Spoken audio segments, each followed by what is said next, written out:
take me to the absolute basics. What is a state chain? How does it work? The best way to think about it, you're probably familiar with open dimes. Yes. Someone else, someone you know, Shinobi, termed the word, we are virtual open dimes. So we produce these kind of state coins, which you could basically put a Bitcoin in it or a part of a Bitcoin, and we allow people to transfer those. So what's happening under the covers, we allow the transfer of a UTXO, essentially a private key. So we break one of the memes of Bitcoin, not your keys, not your coins. With a state chain, you can send your private keys around. Now, there's a lot of crazy cryptography to make that happen, but essentially that's what we do. We allow Bitcoin to be wrapped in this kind of state coin, UTXO, and allow it to be transferred trustlessly. Well, not trustlessly, you have to trust us, but we're non-custodial. If we were to vanish or if we were to, misbehave, you can always pull your funds out. Okay, so let's go through it step by step. I used my first open dime recently. Mm-hmm. A few months back, I won a bet with American Hodl. He put it onto an open dime for me because he didn't think I would be competent enough to figure it out. I was. Fuck you, Hodl. With the help from a Matt Odell video. But in my I understood it, right? It's essentially it's a bit of money. Yeah. Okay. It's a bit of money for me, and what I want to do. He gave it to me, handed it to me in person, and I was able to pop it, use the private key, sweep it, and send it to a wallet. Mm-hmm. He could have just sent me the Bitcoin wallet to wallet, but essentially it's quite cool because there's no link between the two of us.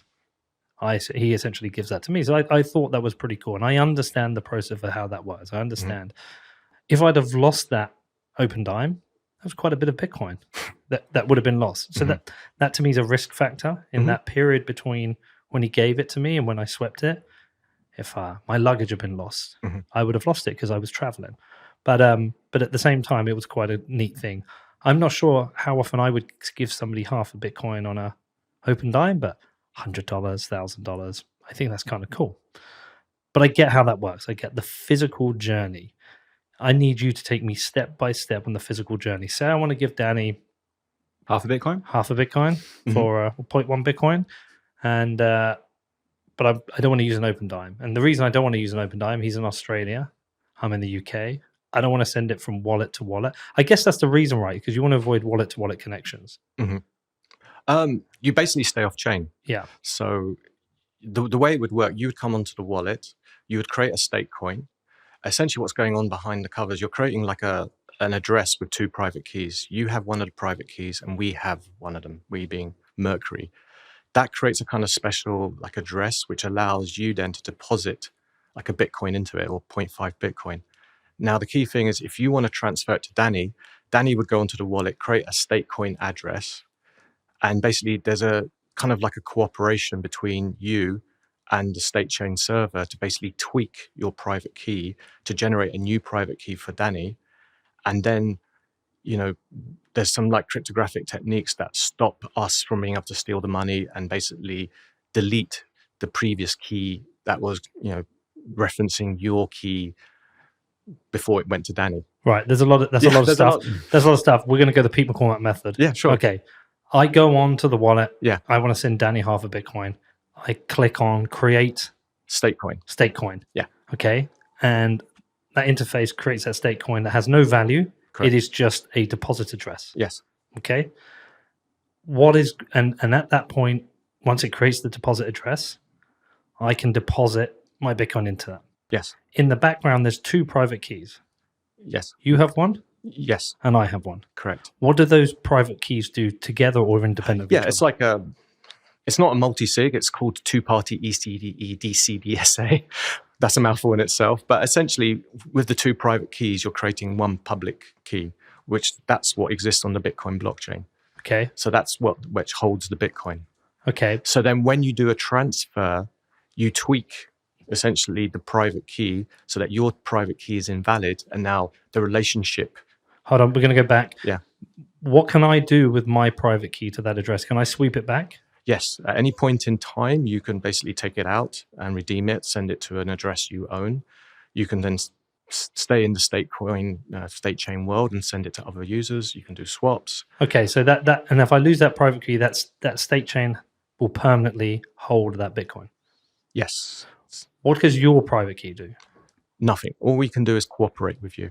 the way the protocol works, the API works, is we can cooperate with you. Cooperate how? What does that mean? So it's not trustless in that you need to work with us to send your money to Danny. You don't need to work with us to take your money out. Okay, so I can sweep it back, but to get it to Danny, I need to work with you. How? How do I work with you? You basically sign a transaction, just like in Bitcoin, saying, I'm the owner of this state coin. You're the Statechain server. I want to send it now to Danny. We then tweak the key. We have a key share on our own side, which we provably delete. We use hardware security modules kind of. Hold on, is this a physical job somebody's doing your end? No. Oh, so it's all automated. All automated. Okay, it's all so software. So in my head, I've clicked create state coin. Yes. I've sent my half a Bitcoin to it. What do I physically do to get it to Danny? What do I actually have to do? All you need is Danny's state coin address from him, which he can send you. Oh, so we both have to create one? Yes. Okay. And so this is a method of transferring the Bitcoin from my state coin into his state coin. Yes. Huh. So there's like a bridge. Correct. Yeah. Do you consider them like wallets? Well, you have a state coin wallet, a state chain wallet, and inside it, you have multiple state coins. Think of the state coins of like dollar bills or $100 bills. You're essentially turning Bitcoin into bearer bills, like open dimes. And yeah, you need to cooperate with the server to transfer to another person. Okay. So at the point I've got, so I can only transfer it to Danny when he's got one. So I'm like, Danny, go and create yourself a state coin. I've created one. I'm going to send it to you. Yes. Give him a call on an encrypted line. and when he's ready, he just has an address for a state coin and I can send it to him. Yeah. Can he send it then back to me? Can we send it back and forth to that? Yeah. I mean, there's a limit on how many times you can send it because we're basically, this is kind of the part of the trade-offs we had to do because, to change the Bitcoin. But yeah, we set it to a 3-month time limit. The reason for that is every layer 2 has certain risks. There is a scenario where after 3 months, a previous owner could steal your funds.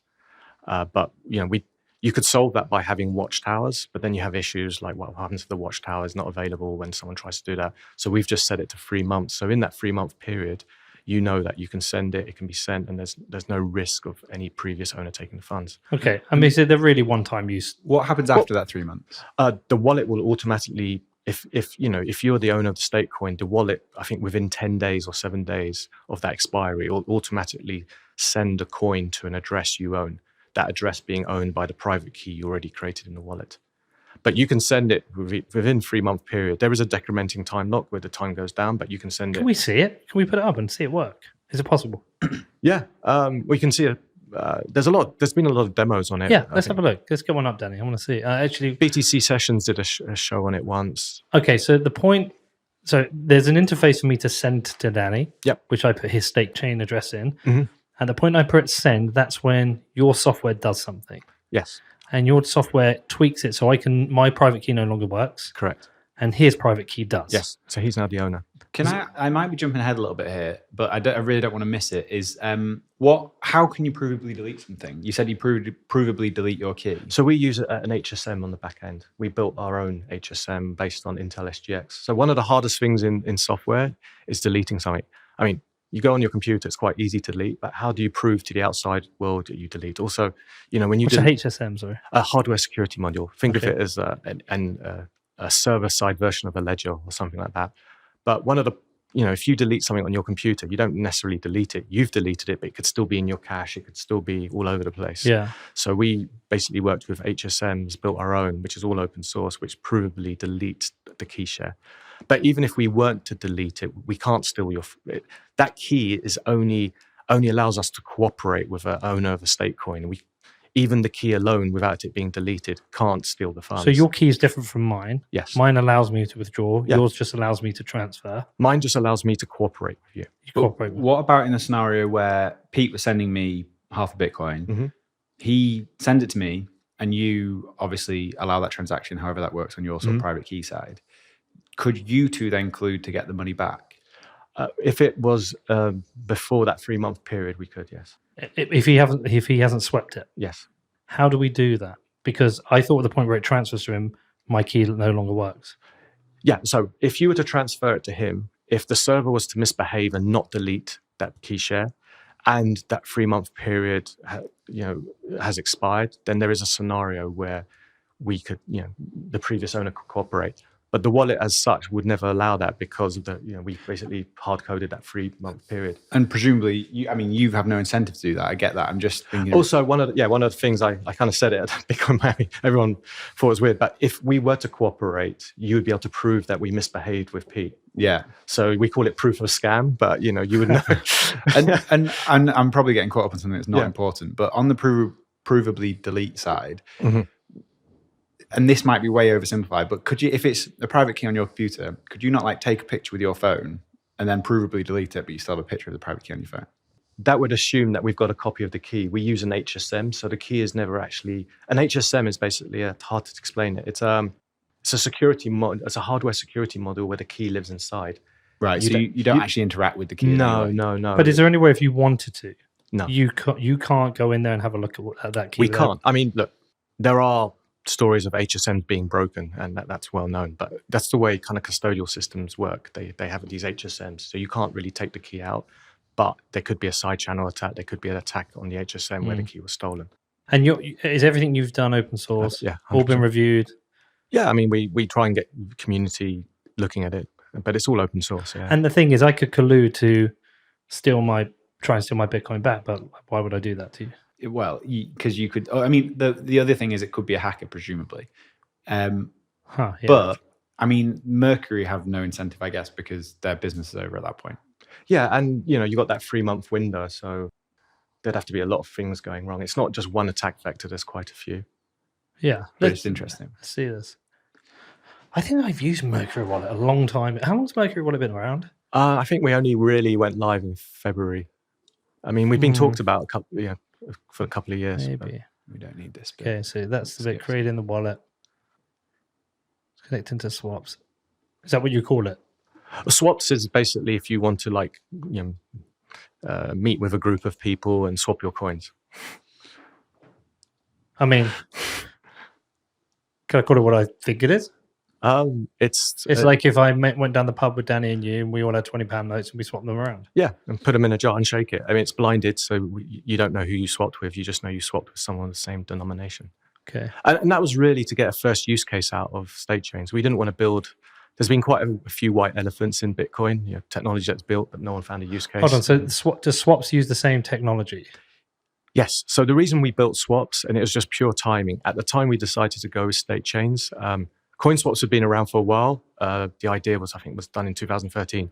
It just so happens at the time when we decided to build Statechains, Chris Belker made some announcements about coin swaps. So we thought, well, we're taking these private keys off chain. Why don't we see a way of swapping them? And that's hold on. Is this it? Yeah. Okay. Can you go back a step? Right. So are we seeing it within the swap? Yeah. Okay, but so a swap is a group of people to blindly swap. Yeah, it's like a coin join, but the thing is, it's not creating that kind of Uber coin join. I know. I want to talk about this Statecoin thing though. So I wanted to create my open time just to send to Danny, or is it only possible to do it in this scenario? It's only possible to do it in this wallet. Okay, so I can't actually just go and create one and choose to send it to Danny. I can only go and join a group who are doing. Oh no! You can send it to Danny. That's why you got the send and receive buttons on the right side. So this is like the privacy tool aspect of it, right? Well, every send is private because it's off chain. There's no history of the block. We do have a history of transactions, which is available in the block explorer, which everyone can see. That's public. Okay, so come back a second. So I'm in this wallet as a normal Bitcoin user. When I think of send, I think I'm just going to put in Danny's address and send him some Bitcoin. Yes, and that's essentially what you're doing. It is what I'm doing. Yeah. So where am I creating the Statecoin? Okay, so when you want to deposit, so the deposit button on the left, that allows you to create the Statecoin. The withdrawal button on the left allows you to take it back onto the Bitcoin main chain. So this only operates as Statecoins. Correct, yeah. So it's a bit like Fedimint in that way. Yeah. Presumably, yeah. Right. But am I right in saying there are only certain denominations in this? We support only. You can create your own denomination, though. You could create a random one, but yeah, we have preset denominations. Okay, so I'm just getting my head around this. If I was a very basic user of Bitcoin and I didn't know the difference between Mercury wallet and another wallet, and I just used this, do I use it in exactly the same way? And I'm using Statecoins without even knowing. Yeah, I mean there are some differences, but I mean, yeah. Well, I say that, but this is not a Bitcoin wallet. This is a state chain wallet. No, I understand, but like somebody might get confused. Like if I go in, and click send, and Danny, I was like, Danny, I'm gonna send you some Bitcoin, and he gives me his Betch32 address. Can I just put it in? It will go to him. No, it wouldn't recognize that. It needs a specific state right. coin So address. somebody needs to know. Okay, that's fine. So this is purely for state coins. Yeah. Yeah, you're depositing a Bitcoin. The deposit function creates a state coin address. So you choose your denomination, like a 0.1 or 1 Bitcoin, and then that address allows you to put the Bitcoin in. And every time I deposit, does it create a new state coin? And I have a list of them. Yes. So I'm creating bearer instruments. Yeah. I've got UX ideas separately to this. Great. Yeah. We're all for it. it. But I think one of the complications is the language is exactly the same as a normal wallet. Maybe. Yeah. But you're doing something slightly different. Yes, we're doing something slightly different. Yeah. I mean, and we've had to change it. Obviously, we've confused people. I think state coins, some people love it. Some people see it as a joke to CBDCs. You're from a marketing background. You tell us. Well, no. I mean, for me, it's just I would have like create new state coin as a button. Yeah. Okay. And then you deposit into that. That in my mind, that's what it would be. Okay, so you can. That's very cool, Danny. Can you just go to that next bit? So anyone listening, it's worth checking out the video. Okay, so this is it. State coin value, because I put 0.01 in. That's a state coin address. That's the UTXO. I mean, this is very good UX. It like literally tells you. We did have someone else design it. If my team had designed it, it would have been a nightmare. Privacy score swap set. So it does a swap before it sends. This is how many times you swapped. So here, the swap set of 97 means that he's swapped 97 times. So you. What, so that coin. This state coin he has been swapped 97 times. So when I do it, it does the swap first before I send it to Danny. No, this is the swap function. So if you go to click on the swap button, you can see a bunch of guys wanting to swap. So this isn't from click and deposit. This is I understand. Okay. So that would be the equivalent of you all go 97 if you go to the pub, put £20 in, shake it up, and take one out. Yeah, and put it back 96 times. Yeah. Okay. Very, very. It's kind of cool, man. Thank you.